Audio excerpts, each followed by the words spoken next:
The only reason I really was able to see him was because of his face. But when I pointed at him, that was the wrong thing to do, because as soon as I pointed at him, he dropped down and took off. And this thing was like lightning fast. And a lot of people ask me, said, wow, you didn't get a picture of him or anything? And I'm like, you know what? I had a great camera and phone in my pocket. And that never dawned on me. It never crossed my mind. So at that point right there, for me, things, were different.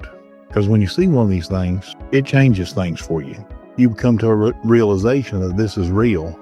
And if this is real, what else is real? Yeah, it took me, even on the way home, I could not get it out of my head, because you go through everything in your mind, like things you've seen or seen in a book or whatever. And I had nothing. There's nothing. It's just so crazy, because your whole life, my parents used to tell me, the bigger man's not real. That's just something somebody makes up to scare kids. Well, then, that's wrong. And if that's wrong, then what else is wrong?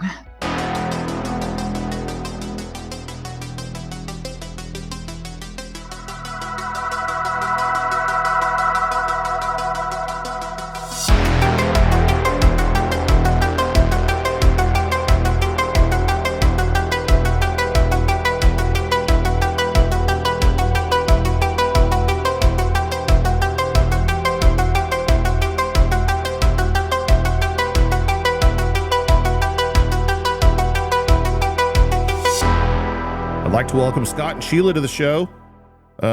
They're from Georgia, and you guys are married, correct? Yes. Oh, yes. And you guys have the Squatch Fishing Outfitter Company. Would you call it a company? Squatch Fishing Outfitters, it's a business. So for you guys personally, which came first, the Bigfoot or the love? Well, for us, it was love. Yeah, we've been married a while. We lived in South Georgia, and then we've been here in North Georgia since 2019. Is that right? Yeah. The first in 2019. We met a long time back and everything, and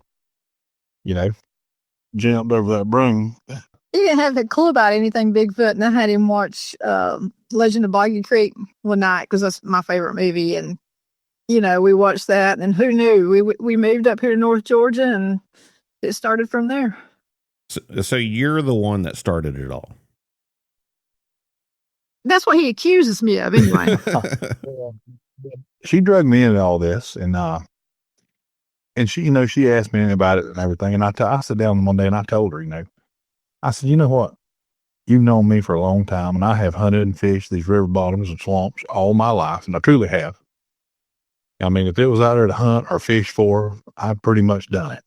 And I told her, I said, if anything like that ever existed, I said, honey, I would have seen it or something like that. Well, you always hear about that old saying, you grow up to eat those words. Right. Well, I was that person. I had to grow up to eat those words, because we've actually seen them. And we moved up here to North Georgia, and Sheila run across a Bigfoot expedition, and she begged me and begged, and I finally told her, I said, all right. I said, we'll go do it. I was doing it mostly for her. And we went on that, and that sort of, kicked the big part of it off. But we had things going on prior to that at a cabin we leased. I'll let her tell you about that. You did, and I did. Yeah. Scott stayed in South Georgia, and I come on up here and was working. We had leased a little 800 square foot cabin down by the river, and it was off season, so there was nobody else around, just me. And I would be, there at night or whatever by myself, of course, and I would hear this whooping noise. And one night, I was on the phone with him, and it was whooping, and I said, what kind of bird makes a whooping noise? And Scott heard it through the phone. He's like, I have no idea. I've never heard a bird whoop. Well, our questions got answered, later on that year. Yeah. We went out on this expedition, and we were there early. A friend of ours, we went out with him, and while we were riding, Sheila was sitting in the front seat with me, and she seen something cross the road in front of us. Wasn't sure what it was, but we stopped, and her and our friend, they get out, they walked down to where the whatever was crossed in front of the road. Well, me and the rest of the folks, we get out of my truck, and we're all standing in front of this truck, and it's a Dodge Ram. and I say that because a lot of people understand those things' headlights shine way out to the side really, really good. Yeah.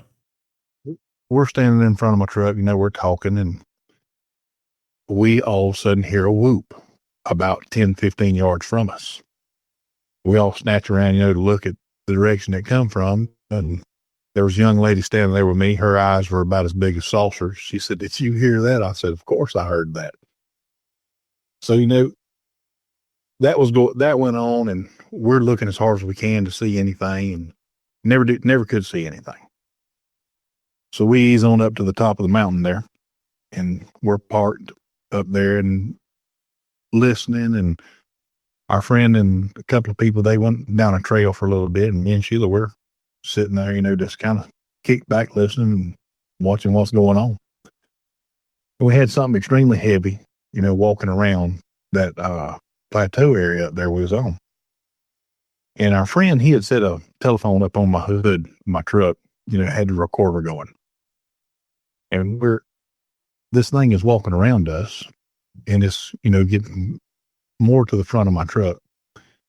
I told Sheila, I said, "Let's ease on back up there toward the truck." And she said, "Why?" And I said, "Well, I ain't 100% sure what that is." I said, but I don't want something to get between us and our truck. Right. So we started walking up our truck, and the light comes on our friend's telephone. And I said, "Oh, he must have got a message or something, come in," is my thinking process. And he gets back, and I tell him, he's had a message or something. He says, "What do you mean?" I said, "Well, your phone lit up."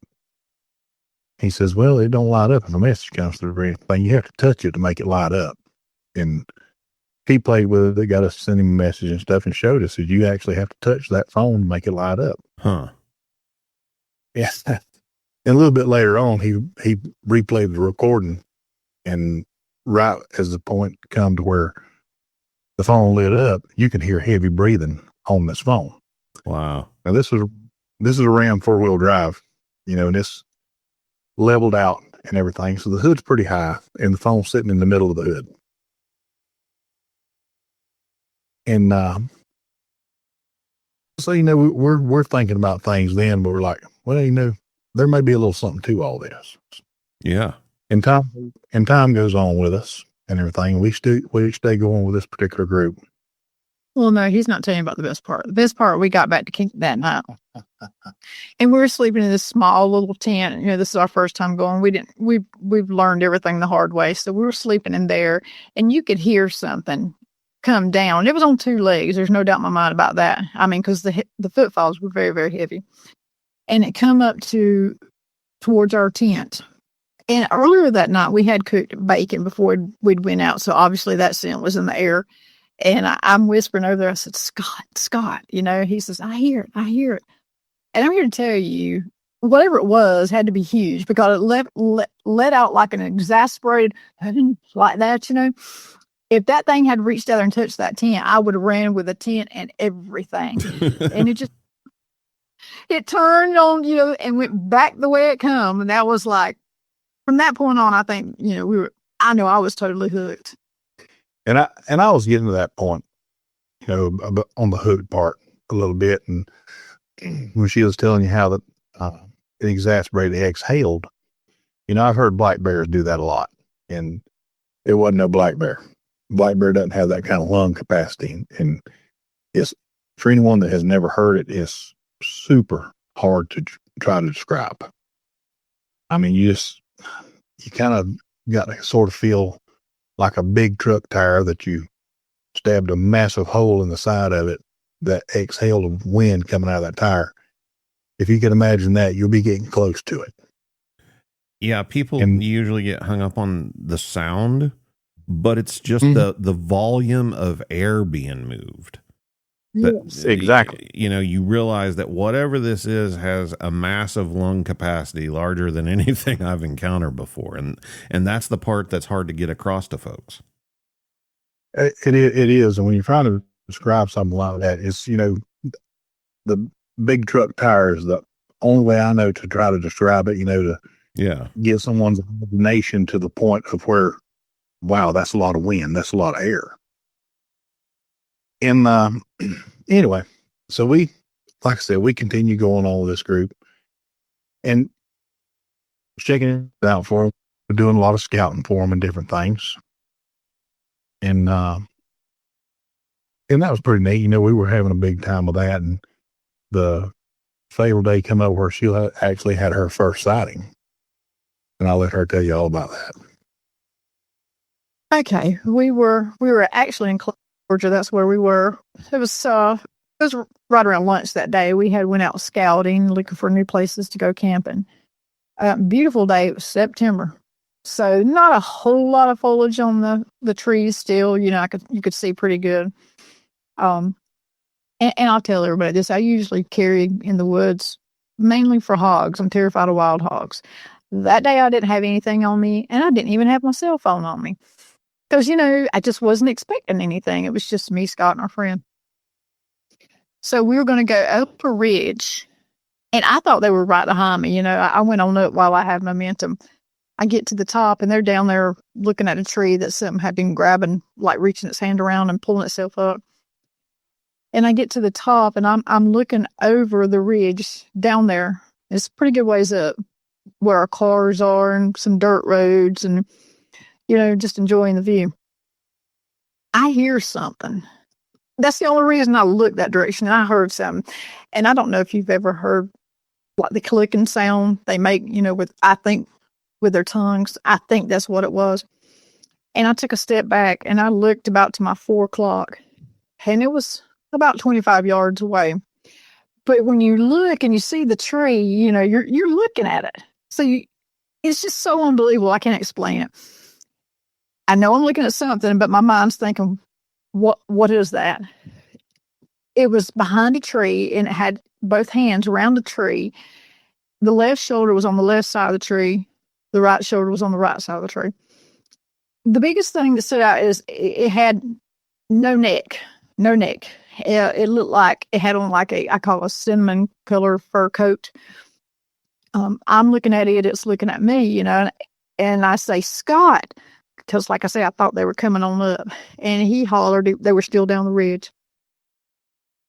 Me and this thing are making eye contact. No doubt about it whatsoever. I'm looking at it. It's looking at me. And it's starting to get a little bit more motion, you know, like leaning to the left. And when it started that, I mean, I yelled, Scott! And this thing just dropped like a puff of smoke and tore off. And when they finally come running up the ridge, because realized something was up. And I pointed, you know, I'm shaking all over, and I said, there was a Bigfoot right there. It was standing right there. You know, I point to the tree, and my friend and I, we go running over there, and Scott stands there telling us where to go, like, because I wasn't going to stand there. I'm going to tell you that. I was headed towards it. Now, I was a cop for over 20 years. If I had called something like that out on the radio, I would have gave a description like 6.5 foot tall. But when I got there, it was actually on a decline. So, you know, had to be at least 7.5 foot tall. And you could see when it dropped down, you could see the knuckle marks and everything where it just dug in the ground when it took off. Wow. When she's telling you about shaking all over her, and I make a joke about this a lot, and everyone knows what a tickle me in the Elmo is. Yeah. Well, I had a full life version standing on top of the ridge with me. And when she pointed it out and told us what she had seen over there, she pointed out the area where the top of his head was at the tree. So I stayed there and watched that spot for him. And when they got over there, started looking around and everything, our friend and her both saw where it had dropped down and took off, leaving tracks. And we wound up tracking that. And I call these things critters, you know. And we wound up tracking that critter down that ridge for a good little ways, and we come to a ravine. Now, the ravine's about 15 feet deep and a little over 15 yards across it. It didn't go down in the ravine, it jumped it.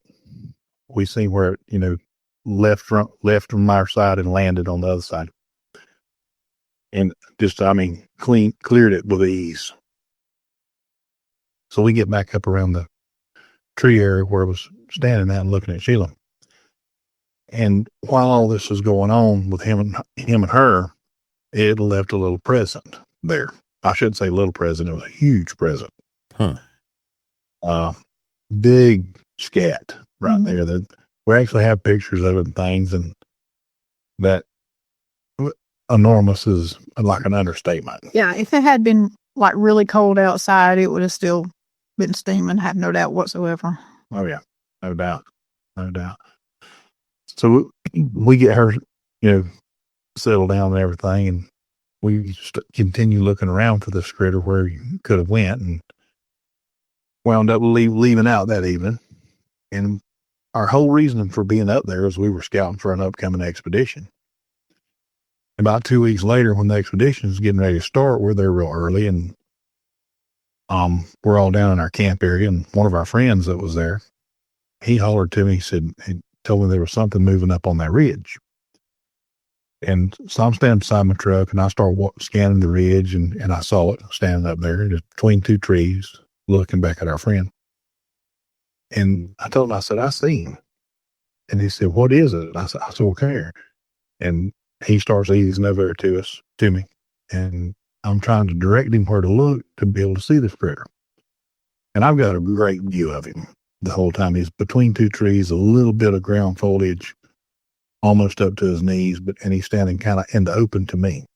But he has stuff between him and my buddy. So when he finally gets over there and I'm telling him where to look, he's telling me the whole time, he says, Scott, I'm not seeing him. And this thing blended into the background so good. I mean, way better than a man in a ghillie suit. And I feel real comfortable that I was probably seeing the same one that Sheila was seeing after she had described it by the color and all, a cinnamon color brown. He just blended into all those dead leaves on the hillside behind him. Great. The only reason I really was able to see him was because of his face. His face was a light gray in color, about like gray clay. So, and I keep telling him where he's at. And he's telling me, he says, I'm telling you, so I just don't see him. So I finally reach up and I reach over his shoulder and I point at him. Well, when I point at him, that was the wrong thing to do, because as soon as I pointed at him, he dropped down and took off. And this thing was like lightning fast. I mean, an Olympic athlete is not that fast. A deer is not that fast. He covered over 40 yards in just a little bit. But the moment he moved, my friend saw him. He said, oh, there he is. I said, yeah, I've been sitting here watching him, for like a minute and a half or so. And, a lot of people ask me, said, wow, you didn't get a picture of him or anything? And I'm like, you know what? I had a great camera and phone in my pocket. And that never dawned on me. It never crossed my mind to pull that phone out of my pocket and try to take a picture. So at that point right there, for me, things, were different. Because when you see one of these things, in real life and everything, it changes things for you. I mean, it really does, because you come to a realization that this is real. And if this is real, what else is real? Right. And, that's kind of how it was for me. And I think it was basically about the same way for Sheila. It took her several days to convince herself of what she's seen. Yeah, it took me, even on the way home, I could not get it out of my head, because you go through everything in your mind, like things you've seen or seen in a book or whatever. And I had nothing. There's nothing you could connect it to. Like, I knew it wasn't a bear. I mean, I know what a bear looks like. It was not a bear. The face, there was no hair on the face, but to me, it looked like old gray clay. I don't, I feel like it meant for me to see it now, reflecting back at the time, I didn't know what to think. I don't know if he waited for me to get away from Scott and our friend, and he was just being curious. I have no idea, but I wouldn't have looked that way otherwise. But it did. It took me about 3 days, to calm down and say, I can't believe it's just so crazy, because your whole life, my parents used to tell me, the booger man's not real. That's, that's just something somebody makes up to scare kids. Well, then, that's wrong. And if that's wrong, then what else is wrong? We continued on with that group for a good long time. And during that time, we would have a lot of people ask us, they would really, or tell us they'd really like to go and do one of these kind of things or something, along these lines, but they just didn't want to spend that kind of money or anything to go and do all that. And which we understood that. We totally did. We got to talking amongst ourselves about it after we'd been doing this for a pretty good while.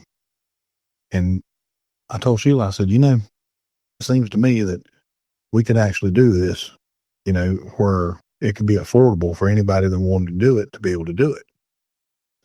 We finally got all that figured out, and then we started the process of, let's get everything where it's legal and all that good stuff.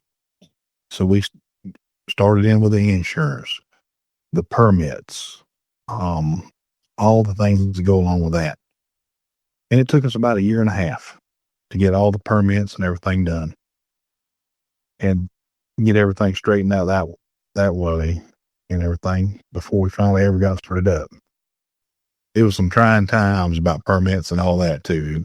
I mean, what did you tell people, whenever you're getting these permits and everything? Did anybody ask, like, what are y'all doing? It's funny you ask because, I told them exactly what we do. And the other thing about it is, right there in our name, Squatch Fishing Outfitters.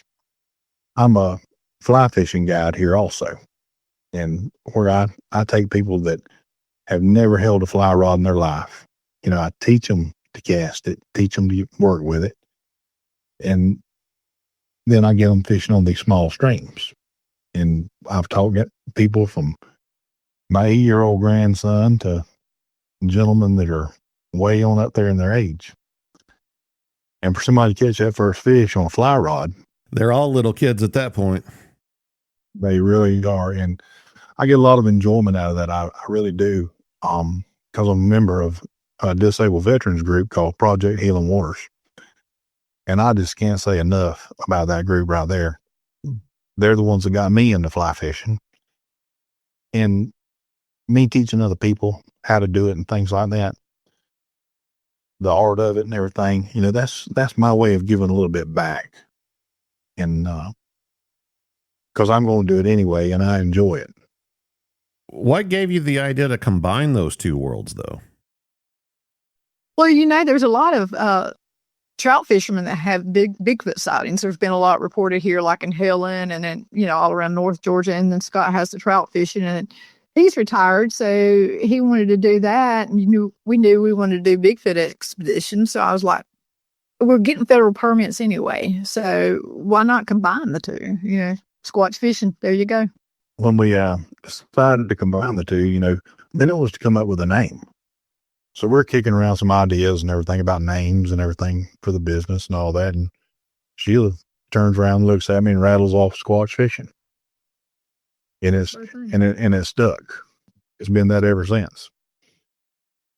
But back to the permit part. Like I said, it took about 1.5 years to get all the permits done, insurance and all that stuff. And I did. Those permits are very extensive. They ask everything about everything. And I explained in great detail of all what we do. And then whenever I had to explain some things in person, when I was doing that, there wasn't a smile in the room, not a laugh or nothing. Everybody just kind of nodded their head and said, okay. Huh. Well, it is North Georgia. Yeah, I guess you're right there. I got the Bigfoot Museum, so I'm like, hey. It is that. And so we messed around and finally get to the point where we have our very first expedition. And we're excited, having our very first one and all. And it was a big time for us. And the folks that actually showed up, it was a big time for them also. And I'll let Sheila tell you about her part about that.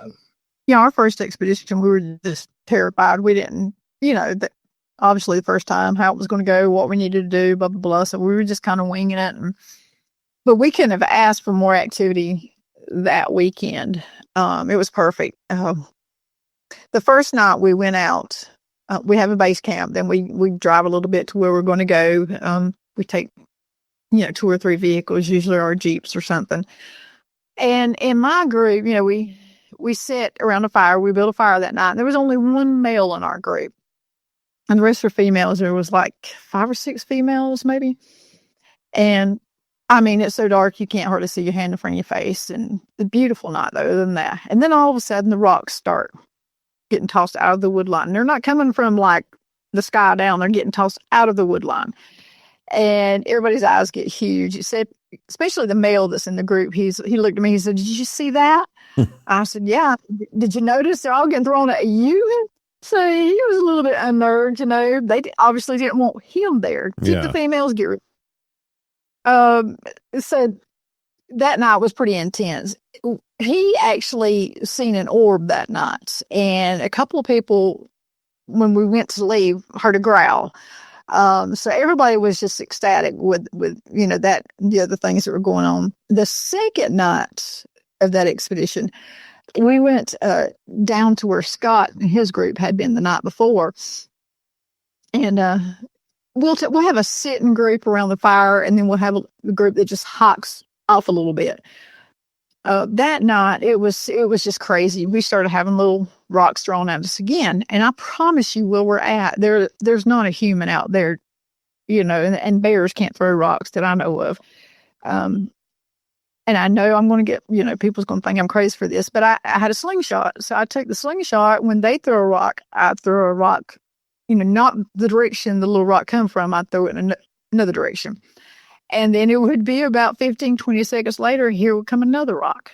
I mean, it was just, everybody was shocked, including us. I mean, we're just floored by this. And this went on for about 20, 30 minutes. I mean, it was just, I was giddy. I was so excited about that. So we went around the fire that night, and Scott's group starts out hiking. And there was like 3 or 4 women around the fire that night. So when they come back from hiking, I asked Scott, I said, "Can you follow me around the side of my Jeep to take care of some business?" So we were walking around the corner of my Jeep, and there on the fender, fender flare, there's this rock. It's about the size of my hand. It's like a river rock. That rock was not thrown. It was placed there. I was so excited about that. I mean, it was like they gifted me for maybe playing, because I'm thinking in my mind it had to be juveniles to do all that, but it was placed there, and that rock is in my curio cabinet today. Wow. How did you all pick that first spot? We actually spend a lot of time in these mountains, doing this. It's become a full-time thing for us now, totally full-time. But we spend a lot of time, watching, checking on things, and we have some areas where we know these critters are at. And so, and when I say several areas, we utilize several different areas, and that particular area was the area that we were having the most activity in at that time. And that's how we decide on where we're going to go. It's not one of them things where we say, okay, this month right here, we're going to go to such and such a place. We don't know sometimes to right at the last minute exactly where we're going to go, because we may have 2 areas that both have pretty good activity, but we do our best to take folks to the area that's the most active, to give them the opportunity to have their own interaction or sighting. And I think sometimes, like I say, where we live is in the woods to begin with. We live between about 3 different mountains, 3 or 4 actually. And so we do stay in the woods a lot. I really feel like some of these places we go, that maybe they're like, oh, they're back, or they recognize us or something, That's the way I attribute it sometimes. Gosh, we're in the woods. One time Scott and I went to this one place, and we were hiking back there. We were going to put audio in the back. And this was during the day. It was, I don't know, it was about evening time. It was probably about 3 or 4 o'clock. And I kept telling him, I said, I'm hearing something off to the right. It sounded like somebody driving down a 10th state, because it was just that rhythm. But then he stopped me, and he finally was listening, and it sounded like you were standing in front of like a gorilla cage at the zoo. Like it was, we were talking about a while ago, building itself up. It was going to happen. Like it was getting, the more it done it, the madder it got. Pumped up. Yeah. And so of course we went towards that sound, and we did put audio up that night. And so we went back a couple of nights later with 2 of our other team members. my best friend and her husband. So Scott and Thomas walked back into the woods to retrieve the audio. Well, we're in the woods. They just went further back. Michelle and I were building a little campfire because by this time it was about to be dark. And like I say, I do carry, especially when it's two females in the woods. We were sitting there. She will never let the fire go out. I promise you that. I don't care if she sits, whatever. And so I kept hearing this, off in the distance. And I'd say, Michelle, do you hear that? And she goes, no, I don't hear anything. And I said, well, sit down and, So the only thing I can liken it to the sound, anything like this I've ever heard, was like an alligator I don't know if it's growling or what you want to call it, like in Florida, that sound. Yeah. And it was getting closer. I did have audio running, and I don't know, it's maybe every 30 to 45 seconds, it was doing it, and it was coming closer to us. And I was so glad I had the audio running. We didn't have a plan. Like if something come up there, she done put the keys in the truck, and we had this whole plan, and I'm sure it would all fell through if something jumped out of the woods. But we did. We got 14 growls, and at the end of that, one whoop. So a really good whoop there at the end of that. Yeah, it's crazy. Well, now, have y'all experienced anything around your house? We were actually going to get to that. Yeah, a good little bit. Sheila had told you we had rented a small cabin up here when we first moved up here. And after we rented that cabin, we were on the looks for our forever home up here, and took a good little while to find that, but we finally did. And when we bought this place that we have now, we had no idea at that time that this area had these critters right here around us. It one of them things that just, luck of the draw that they happen to come with it, sort of deal. And we've been living here for about 2 weeks before anything started happening. And the first things that started happening was the side of the house would get slapped.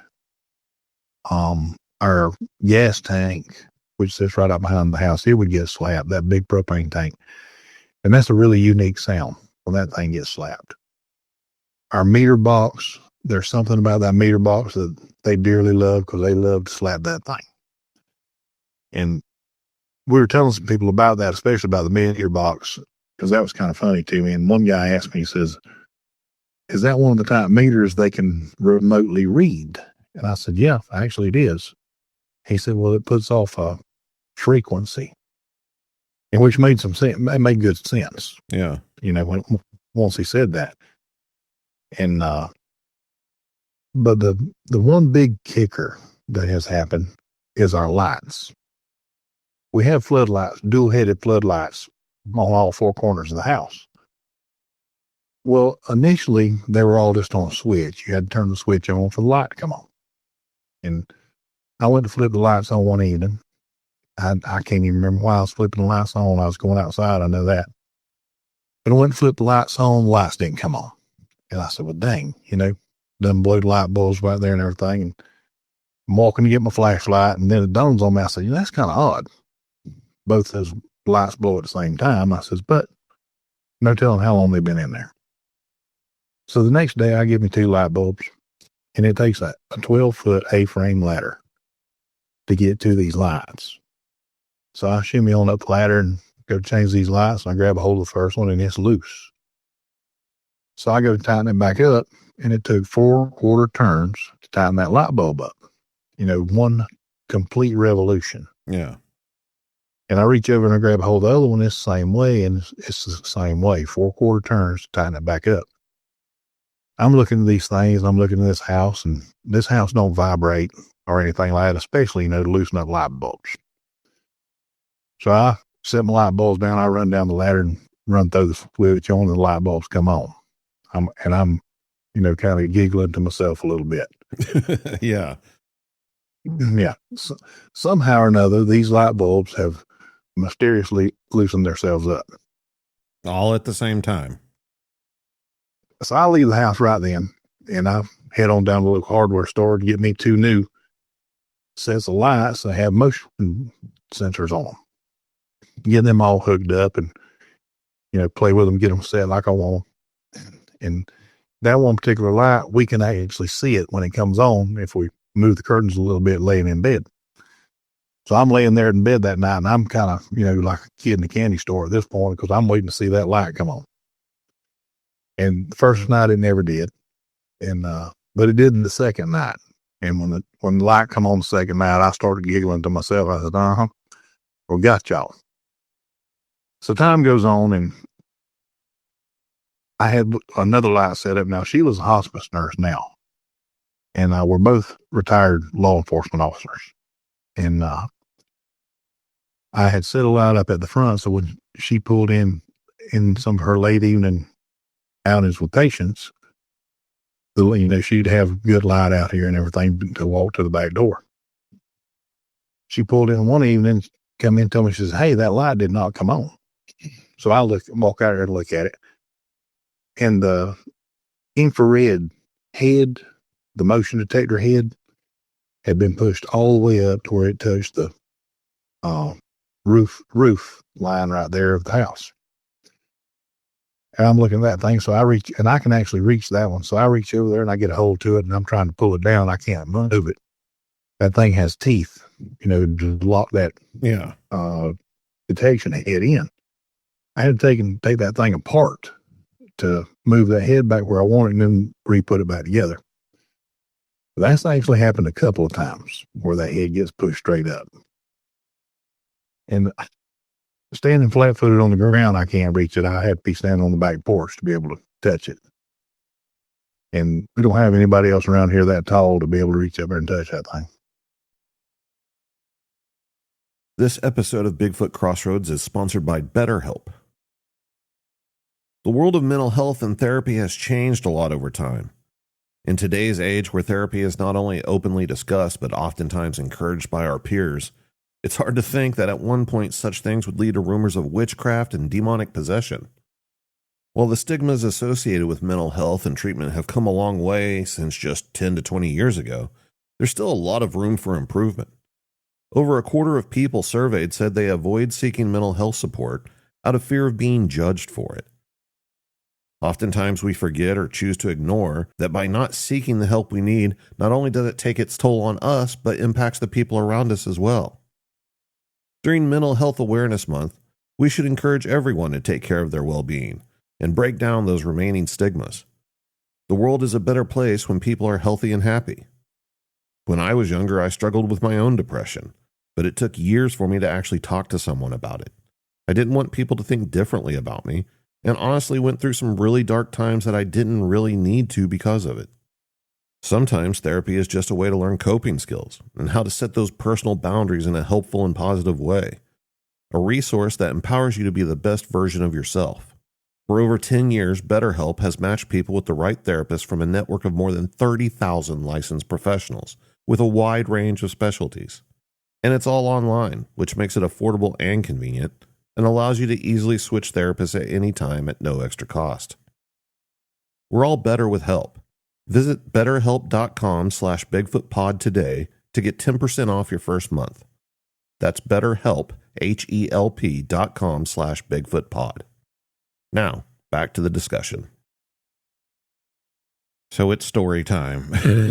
I got to stop you right there because I've got willy bumps.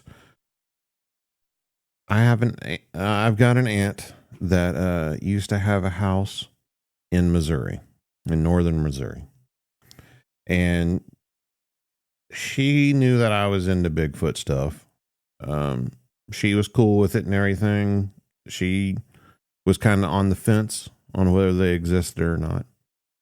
But she calls me up one night and she just starts rattling off some questions. And she's asking about, hey, have you ever heard any stories about Bigfoot slapping the sides of a house? And I was just like, yeah. And she goes on, and she's just kind of going through these things, something got in our trash, we got the burn barrels out back and everything. Something got in them, but they put the lids back on. I said, really? And then one time her husband had killed a skunk, I think it was, and had taken it, back by the brush pile at the back of the property or whatever. And the next morning, the skunk had come back and was laying on the porch.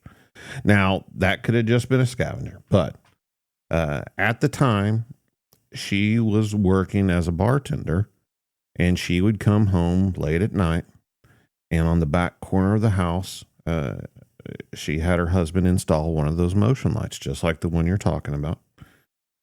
And she came home one night, and that light didn't come on, and she caught her foot on a crack in the sidewalk and just busted her bottom.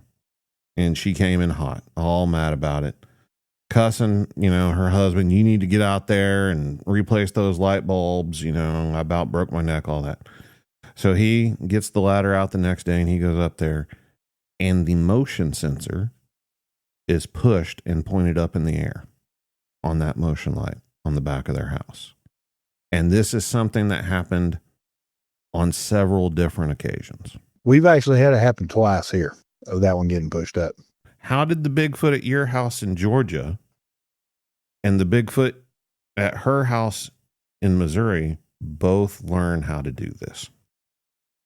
That's a really good question. It's, these things are extremely, extremely intelligent. Anyone that thinks they're a dumb animal, I have to disagree with them totally. But, and there's theories and everything that they can see in the red spectrum to where they can see infrared. And I totally believe that. I had the unique opportunity of trying out some new age, and when I say new age, I mean brand new, military night vision. And one of the gentlemen that was on our outing, while I was wearing that at the time, he had a night vision monocular with him, that uses the infrared technology.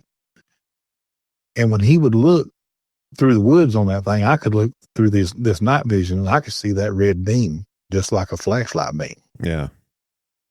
And when I'm sitting there looking at that, the light bulb turns on in my head. If I can see that through this night vision, if something can see in that red spectrum of light, it's like shining a beacon. And we've had the opportunity in the past, to catch a couple of these critters with night vision binoculars. But we also learned that when you hear that sound, and you throw it up and you do catch him, as long as you stay on him, he'll stay still. Right. The minute you take it down off of him, you go right back up to him and he's gone. And we have never had one stay there for the second take. Yeah, that's exactly how I had my first sighting. It was through a night vision rifle scope that we had kind of rigged out for our purposes. And I was looking at him dead to rights, 30 yards away through that scope, stared at him for what seemed like forever, but it was probably, 30 seconds or so. And by the time my mind kind of processed, because, like Sheila was saying, going through the Rolodex of like, this isn't a bear, this isn't a person, but it's got a face. What am I looking at? Even though I was out there looking for Bigfoot specifically, I took it down and looked at my buddy and I said, is that a face? And I put it back up and he was gone. Mm-hmm. Yep. And and it's, and that's why I truly believe they can see it. We have pretty much, converted over to all thermal technology with our stuff. We still have night vision stuff, that we'll pass around, and we'll even utilize it ourselves sometimes, for different things. But we primarily went to all thermal technology, and that's something that's kind of hard to hide from. Yeah. Yeah. But back to just talking about how smart they are. They've marked where they can come up to the house before the motion detector lights go off. They've marked that. That's how. Yeah. You know how when you mow your yard and you weed eat your yard, what's in your yard. Yeah. And we have a path that leads from up here off the ridge where our cabin is down to a creek. And Sheila called it the pet cemetery path. I was getting ready to we were actually both getting ready to head down that path one afternoon. And we get back to the path. I look over and there's these 2 quartz, not quite baseball size, but pretty good size quartz rocks. And I know good and well, I had weeded the day before, those rocks weren't there.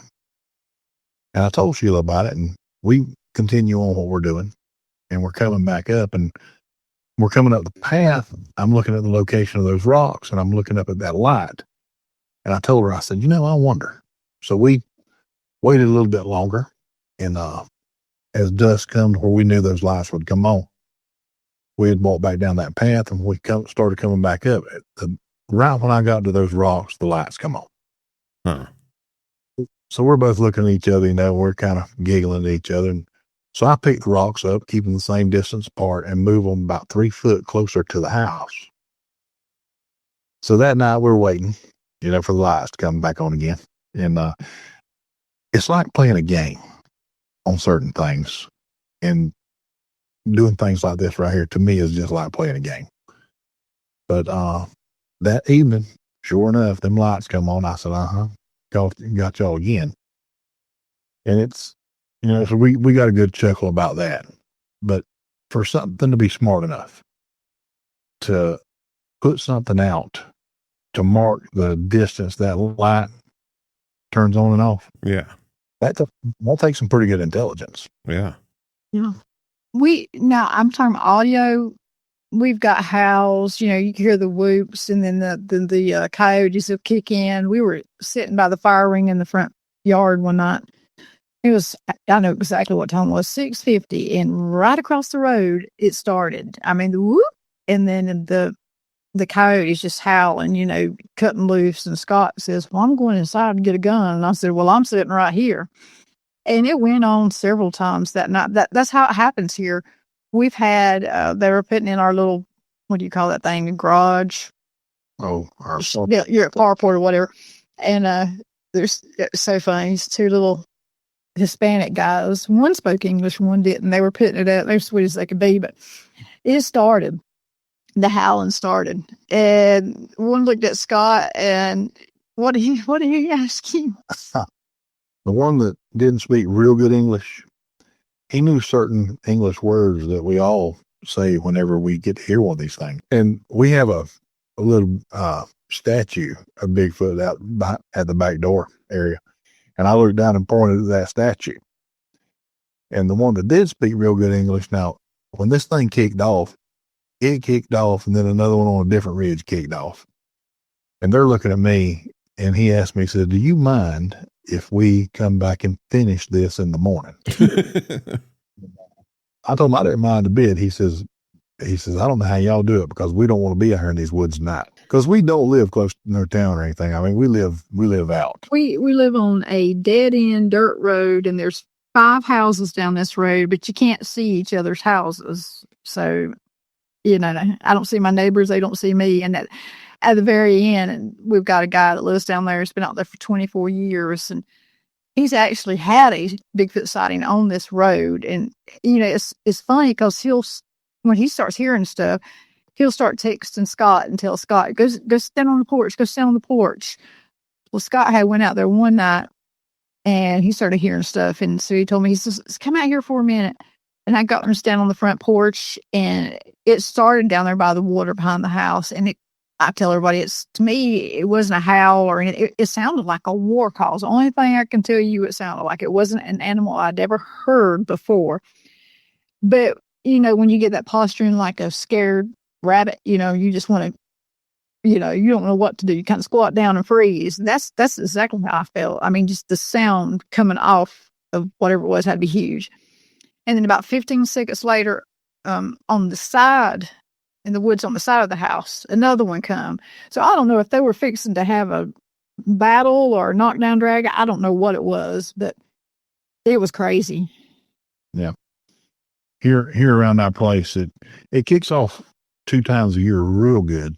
We seem to have a group that stays here all the time. But during the spring and during the fall, we must have another group that moves through this area or something. And because at different times you'll hear 2 of them kick off. I mean, with that battle cry roar going on and everything. And man, it sounds like 2 titans. up on these ridges up here. I mean, going at it. You know, for someone else, it'd probably be kind of unnerving to hear it. Oh, it isn't. Our kids are grown, right? So when they come see us and, you know, spend the weekend or whatever, they don't go outside after dark anymore. I can tell you that. My daughter-in-law, she was one of the biggest skeptics. She just thought we were nuts, you know, for believing in Bigfoot, blah, blah, blah. So one night she was in there on the bed and the grandkids were about to push her out of the bed. So she says she got up and she was going to go sleep on the couch. Well, she was sleeping on the couch. She said she was in between going to sleep and awake, whatever. And she says, I'm telling you, I heard something walk on the front porch, go to the front door and jiggle the doorknob. And she said, I got up, went back to the bedroom, got in the bed, and then, you know, just a few minutes later, it started tapping under the window. So we've had, you know, other people that have stayed here before that's reported the same thing in that bedroom window. My daughter has before.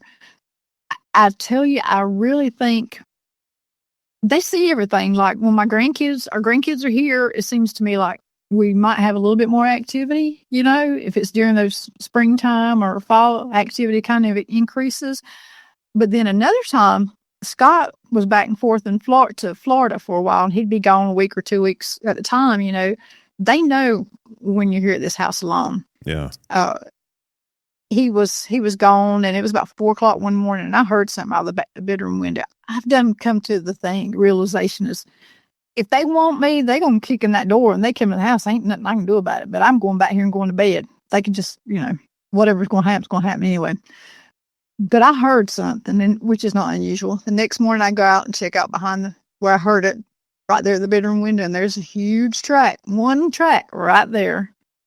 I mean, I got some awesome pictures of it. So they know. That's something that's been repeated so many times. It was one of the first things that, you know, I ever talked to some of my colleagues about whenever I first got involved in this. There was a researcher friend of mine that lived down in Texas, and her husband was a long haul truck driver. So he'd be gone, you know, for weeks at a time. And every time he would leave, the activity would pick up around her house. They'd come in, slap the house, tap on the windows, all the stuff you're talking about. And then whenever that truck would come home, he would park it kind of down the road because, you know, Texas roads, he couldn't get that truck back to the house. But he'd pull that rig back there and park it, and that would be it. Activity would be gone while he was in town. Isn't that crazy? And there was never any like violence or anything. Then, you know, they never tried to like get her or anything. It was just almost like they were respecting the alpha male being gone or something. And whenever he returned, they, you know, gave the distance or whatever. That's the way I attribute it. I mean, I walked on the back porch before and looked over to my left, and I know exactly what's in my little flower garden right there. And there was this quartz rock right there at the base of the steps.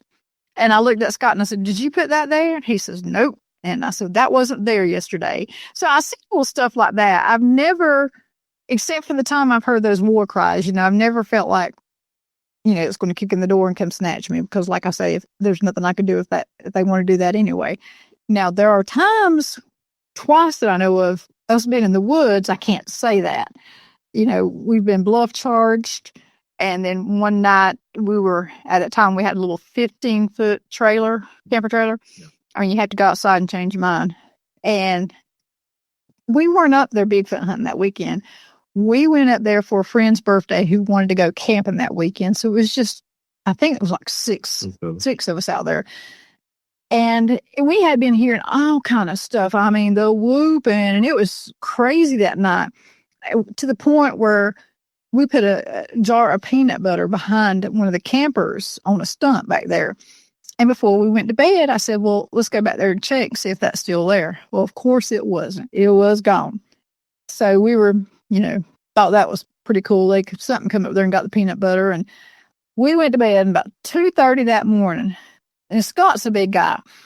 So 2:30, he coughs. He coughs really hard. And when he coughed, something shook that little trailer and about took it off of the blocks. It shoved it. That, when you put your camper up on these little plastic blocks. Yeah. Those were like 1x1 squares. Yeah. My camper feet were in the dead center of these blocks, and I had it jacked up really tight. I mean, me physically, I could not have moved that camper if I'd have wanted to. And the thing that was real funny about it is we're laying there in the bed at this time, and we have two of them out in behind our Jeeps. I mean, right behind our Jeeps, over there whooping. We could hear them whooping. And we were thinking that was pretty cool, and everything. And so we're getting ready to kind of drift off sleep. And evidently we had one of them slipped up there to the camper. And when I coughed, it was spontaneous motion. As soon as I coughed, that camper got shoved. And we come out the next morning and looked at it, it almost shoved it completely off the blocks. Jeez. To the point where I had to take the standards up and reposition the blocks and put it back up. He never did find that peanut butter jar. And we looked for that thing. And we get asked about that sometimes, and we're like this right here. And on the main trails, we went off trail looking for the peanut butter jar, lid, or anything. And if a bear or something had got that, yes, he could have toted it from one mountaintop to the other if he wanted to. But generally, animals like that, they're going to get into it as quick as they can. Right. And leave some kind of trace remnants of it. We didn't see anything take it, so you can't say what took it. But not with a blood torch. Oh Lord, we get asked the question a lot. Have y'all ever been nervous or scared doing this? And I tell everyone, there's been a few times where I've been actually very nervous with this. We were with some friends of ours in an area, and we were leaving our main camp. We were hiking up a forest service road in an area we frequent a lot. And as we're walking up, all of a sudden off of a ridge to the right-hand side of us, and back up just a second, we have what's called mountain laurel up here, which is a bush tree type hedge like. And this stuff is tough. They make walking sticks out of it. And that's the kind of wood we're talking about. And it's thick. But when this starts coming off the top of this ridge towards us, all of us snap around with our headlamps going up the ridge. And we can actually see this mountain laurel parting as whatever it is coming down to us. When it gets about within 10 yards of us, it just stops. I don't know if it jumped over top of us. If there was a trail right there, it stopped and went down that trail or what, but it just come to a complete stop. And by this time, as all this is happening fast, within seconds. At this point in time, me and Sheila are both locked down. We're prepared to be run over. And that's, how you brace up, like if you're about to get in a car accident or something. That's the way we both were. And, like a linebacker or something was about to just plow you over and there wasn't a thing you could do about it type deal. Had y'all done anything to provoke that?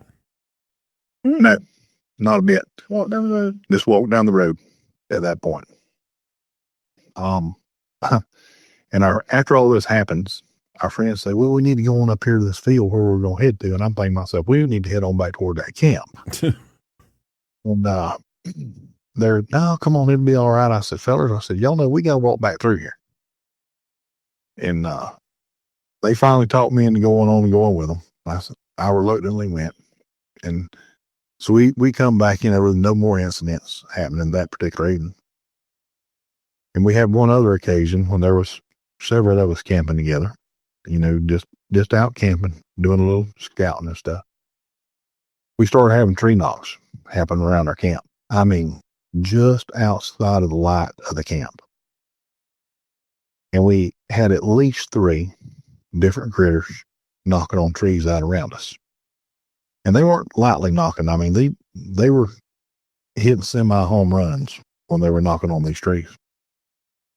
As everything starts to calm down and we start bedding down, me and Sheila have something walk within about 8 to 10 yards of our tent.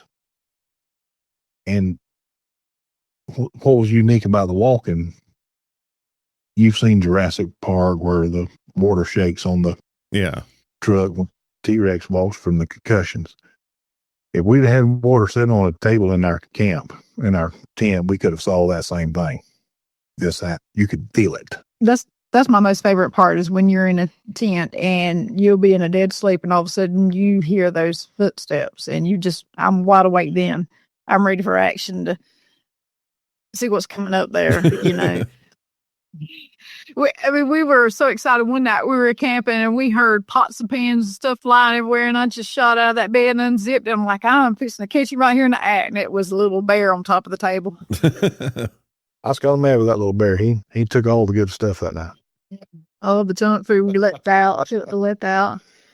But we've had a lot of fun with this. We've been very, very fortunate. Had a lot of good success. This is our 4th year, right? Yes, we're in our 4th season now. We've been blessed to the point to, meet a whole lot of good folks doing this. Meet a whole lot of good friends across the country. We've turned skeptics into believers, knowers. Or knowers, yeah. And, we've afforded a lot of people the opportunity to have their own interactions and own experiences. And that's what we set out to do when we started this. You mentioned earlier somebody on, I believe it was your first outing, saw an orb. That's something that gets brought up time and time again, the more people I talk to. Have you guys seen orbs out in the woods? Yes, on multiple occasions. Probably my best one, and I don't mind telling you where we're at for that particular one. We were in Helen, Georgia, and on a food plot, and I got to watch myself and 3 other guys. Sheila was with us, but she was in an area where she couldn't see this. It was behind me. Yeah, it was in behind her. We got to watch a Murph-sized, football-size orb travel about 75 yards up the side of a food plot. Chartreuse in color. And it went into the wood line in behind a berm. We all watched this, in amazement. And we were thinking about walking in behind the berm and look. And then we decided, we said, well, we never saw it come out the other side or anything. Let's leave that till daylight. We'll come back in the morning and see if there's anything about it. We come back the next morning, and all of the foliage in behind that berm was mashed flat to the ground in a big area. And when I say big area, I mean area about 7 foot by 4 foot area, just crushed down. And what it was, we have no idea. But that chartreuse colored orb that come floating up that food plot was pretty interesting. Do you think there's any sort of connection between them and Bigfoot? When we first started this, we said all we were going to concentrate on was just Bigfoot. There's just so many branches, and we used to think Bigfoot's flesh and blood and that's it. Well, there's some things I can't explain that don't make no sense. And everybody knows I say this. Like, where's the rest of the tracks? I mean, I followed tracks in the snow. We've seen tracks here and there, like 1 or 2 tracks. Where's the rest of the tracks? Yes.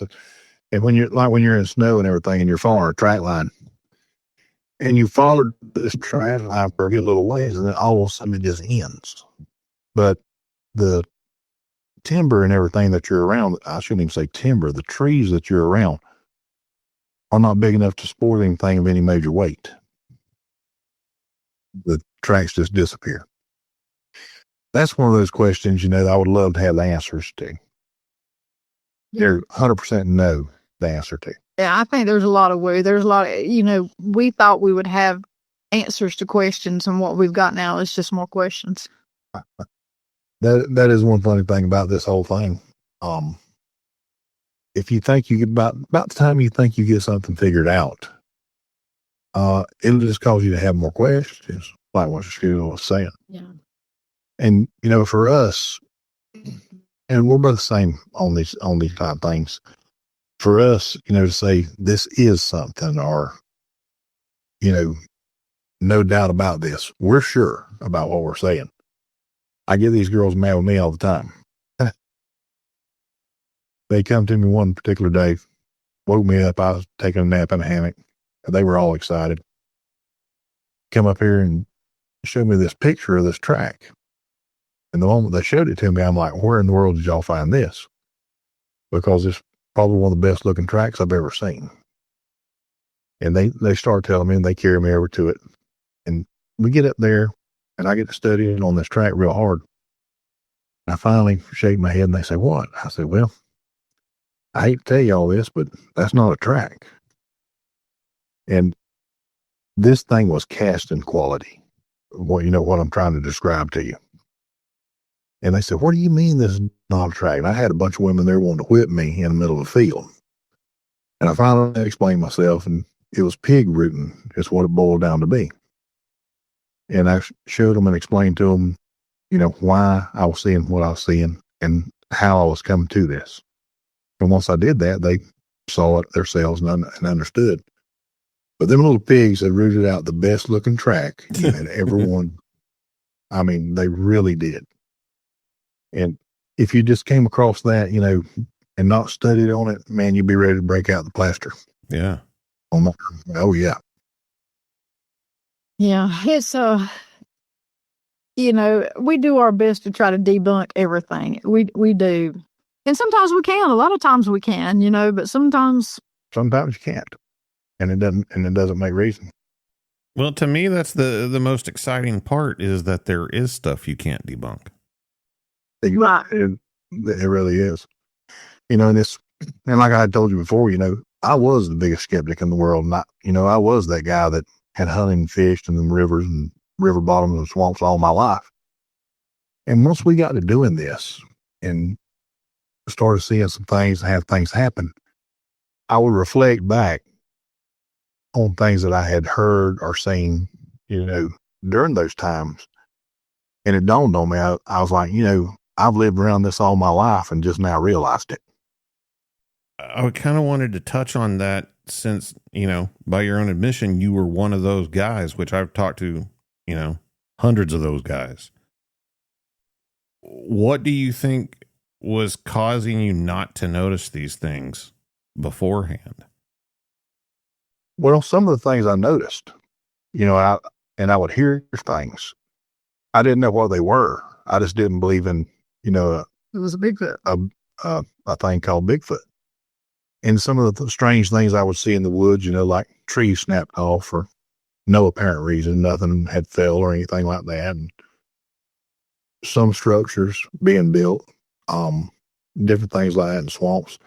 I just never put a lot of stock into even thinking about it. Mm-hmm. You know, but I am quick to tell anyone, you know, for anyone else, you know, that was that guy like me, you know, that has hunted and fished and everything, done everything in the woods. If they truly have, like they say they have, they've seen things and they've heard things that they cannot explain. And, you know, and I'm talking about the guys that get off in the woods, you know, pretty good depth out there in the woods, not drive right up to your deer stand and crawl out of your truck right onto a ladder on your deer stand and go up it. That's not what I'm talking about. I grew up going to the lake all the time. We had a lake house. So I spent my time fishing and running around in the woods, you know, with a machete and a BB gun. And it's kind of like, if let's say you're, you know, doing some bank fishing or whatever. We have lakes here that most people fish in, and you hear something splash in the water. You don't have to see it. You're just like, oh, well, that must have been a fish. That must have been a beaver, you know, something. You just write it off because that's what it must have been. And I try to explain to people, I think that's what the case is a lot of times. Like you're saying, Bigfoot's not on your brain. As far as you're concerned, they don't exist. So whenever you do run across those things that you can't readily identify instantly or whatever, whether it be a sound or, the broken tree or a weird track or whatever, you just don't even think about it. You just kind of write it off. Oh, well, that must have been a deer or that must have been a hog or something like that. And that's why they think that, yeah, I've never seen it. And if it was out here, I would have seen it. Well, like you're saying, you probably have. Looking back, like I said, reflecting back, yeah, I had seen strange things and witnessed things and heard things, and then never put that two and two together until we started doing this. Yeah, and it's amazing because when we take people out and they hear some of those things, like the tongue clicking, we were talking about that. They hear some of that. They have no idea, no clue what to listen for. And like I said, we've taken the biggest skeptics out and then had those skeptics next night move their tent pretty much on top of us because they wasn't sleeping on the edge no more in their tent. Yeah. Oh yeah. We had a couple that come to one of our expeditions and super nice folks, and they're great friends of ours today.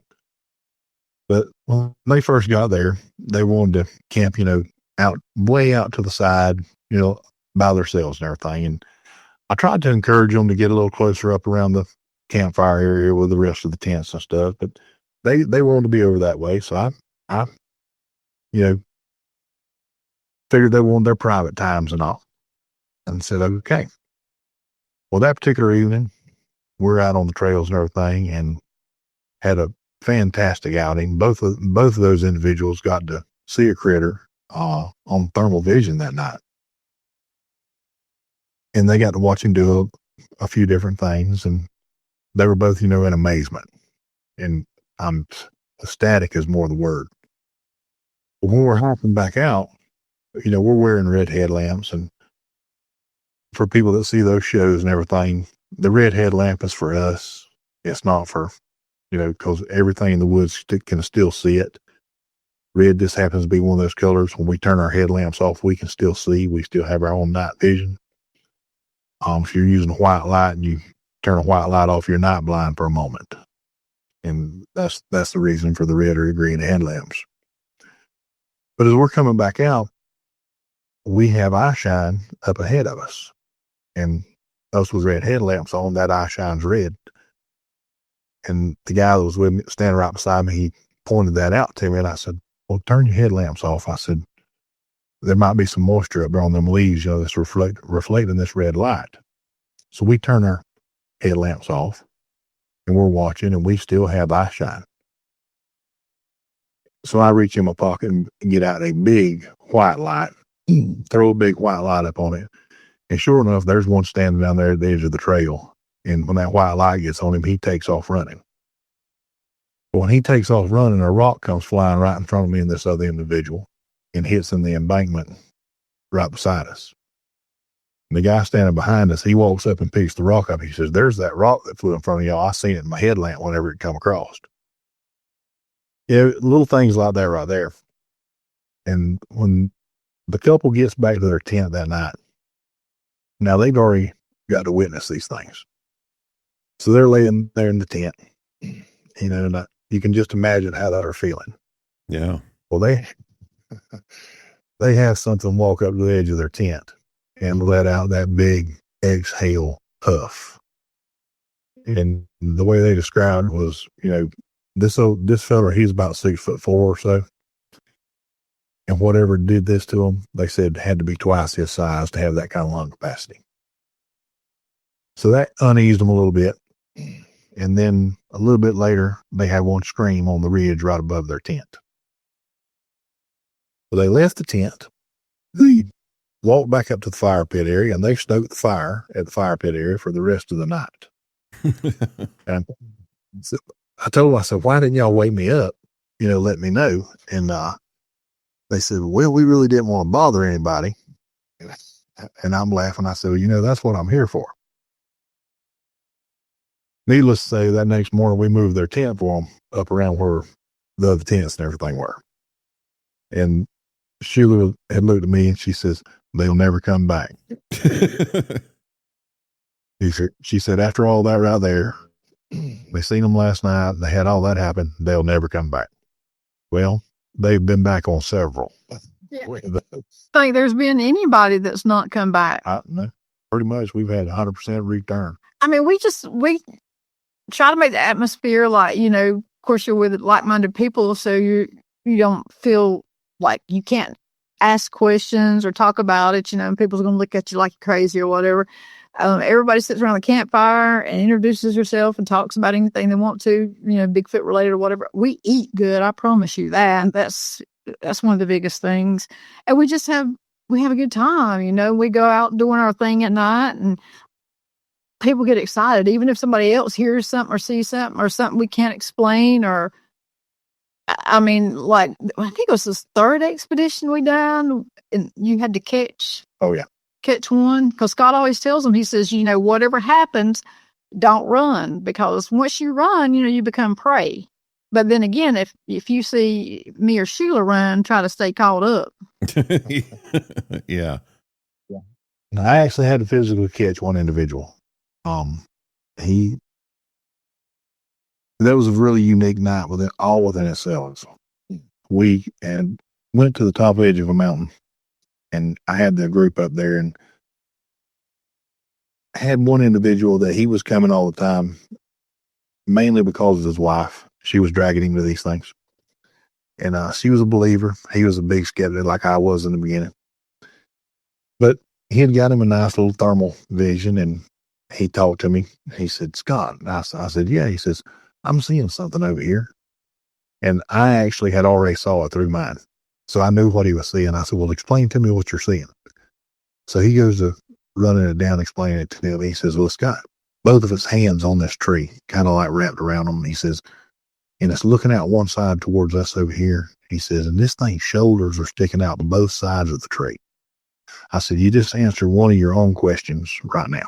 He says, what's that? I says, a bear don't have shoulders like that. I said, a bear, when it's standing up, his shoulders are on like a 45-degree angle slant. So he's all excited about that point. And I said, being how you see that one, look to the left and look down. And he did. And there was another one there peeking over a knoll at us. And so, he's having a big time with that. And I'm super excited for him that he's got to see this.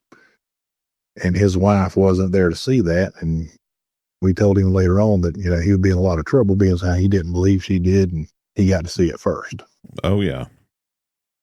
Well, I had another individual there. He's away from them just a little bit, but he's standing over by a game trail that I had been to the top of this mountain the day before we had anybody up there, and that game trail was about 1.5 feet wide. Foliage on each side of the game trail is about 2.5, maybe 3 foot tall at the most. And I mean, very nice game trail. Well, the individual, he's standing over there, and all of a sudden, I'm 15 yards away from him. I hear a pop, and I mean a loud pop. From that distance, I heard it well. He stumbled around and took off running, and I had to catch him. I actually thought he was snake bit. I mean, it was that type of loud pop. So we pulled his britches leg up real quick. I look with a big headlamp over towards where he was standing at. I don't see nothing crawling off. We don't see no puncture wounds. So I feel better about this, but I'm thinking to myself, well, maybe he stepped on a limb or something that doesn't hit him on the leg. So we go over and look. There's no sticks around there. There's no rocks or anything. Nothing's been thrown. And I look at this game trail. This game trail that was 1.5 feet wide the day before is now another 1.5 feet on each side of it, wider. And all the vegetation is crushed down as far as I can look off that ridge. And I'm looking off this ridge now with a 14,000 lumen headlamp. And at that point right there, I'm thinking to myself, I've got in my mind what has happened, what's going on. So I kind of ease everybody off the mountaintop. Well, when we're coming up the mountain that night, we were running into smells. I mean, horrific smells. And you'd walk into it, and it's like walking into a wall, and then you'd walk right out of it, like another wall, just completely walking out of no lingering or nothing. You was either in it or not. We had that particular smell in 4 different places on that trail. And after we smelled it the second time, I got to marking the areas where we were smelling this trail, where we were having that smell. Coming back down, we run into the same smells again, but they were in different locations. And it was putrid. It was terrible bad. And we get back down to our sitting group, and everybody's explaining this smell that they've smelled and got to encounter. Old Scott here, I'm had to make about 3 more trips to the top of that mountain that night, just for everybody to get smell these smells, which were still there. Needless to say, I slept well that night. Yeah. We've had some, I can't even think of all the crazy things we've had happen. There ain't enough time tonight to try to explain all that. Yeah, I was gonna say I'm gonna have to have you guys back for a part 2 at some point. We got some talking to do. Now, that's right. If you're ever at Georgia's Way, we'd love to have you. So let's say somebody wants to go with you guys on one of these trips. I mean, what's the process? What do they got to do? Where can they find you? What are they going to have to bring? Well, we're on Facebook and TikTok as Squatch Fishing Outfitters on both. We put out a lot of information on both. TikTok is a big thing. We can put out a little bit more information as far as videos and things like that on there. We put our schedules out on there. We have so many scheduled outings each year. We try to do at least one, maybe more, just depending. Combo outings where we do bigfooting and fly fishing. People don't have to fly fish, but the ones that do want to, they get opportunity to do that during the day some. That's pretty much all the advertising we really do. Yeah, we do podcasts. We just recently started speaking at conferences. I'm not too good at speaking in front of crowds. I usually need somebody to interpret for me. But yeah, we just started that. It's crazy how it's picked up. Our October, November one is booked up. We have the private one in November. I think we have a few openings in July. Yep. So yeah, I try to keep everything marked down, but it's just been. And we were putting on several outings each year, and we backed off of the scheduled outing, as many scheduled outings, and started doing something a little different this year. We started doing where we do private outings. We do private outings for people of, 8 persons or more, up to a certain amount of people, but minimum of 8. In the beginning of the schedule, just get in touch with us via Facebook, TikTok. Our email is squatchfishing@yahoo.com. People can text us. On our Facebook page is our cards with our numbers on it. They can text us, call us, either one. And to get more information, I have flyers I can send out that has a lot of information on our outings. Other than that, I can't think of a whole lot more about that. Yeah.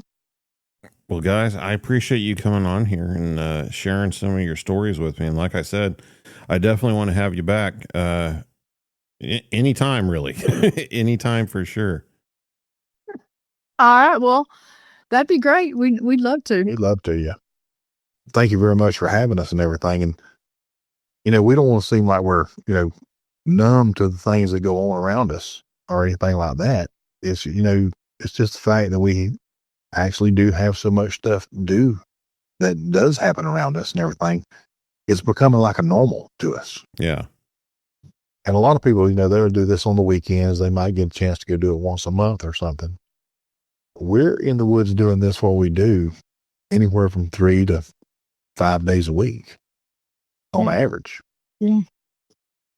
And, it's, like I said, it's a full-time thing for us now.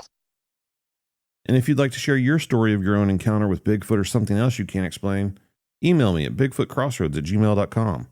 Check out the website, bigfootcrossroads.com. You can find links to social media, past episodes, merchandise, everything you need all in one place.